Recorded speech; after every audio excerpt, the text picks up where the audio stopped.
зөвхөн сөрөг хүчний ажил биш, арчсан нам болоод арчсан намын бүлгийн хувьд бүтээлч хуулийн төсөл санаачлах, батлуулах чиглэлд онцгойлон ажилласан гэдгийг бас хэлье.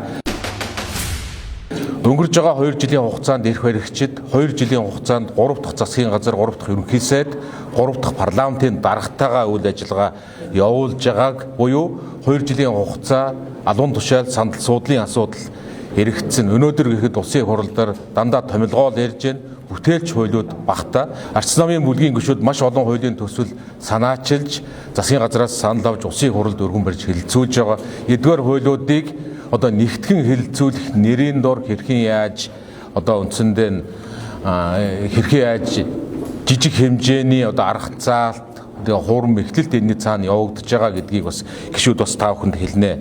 Би цөөхөн хуулийг манай гишүүд бас одоо онцгойлоод та бүхэнд танилцуулах гэж байна.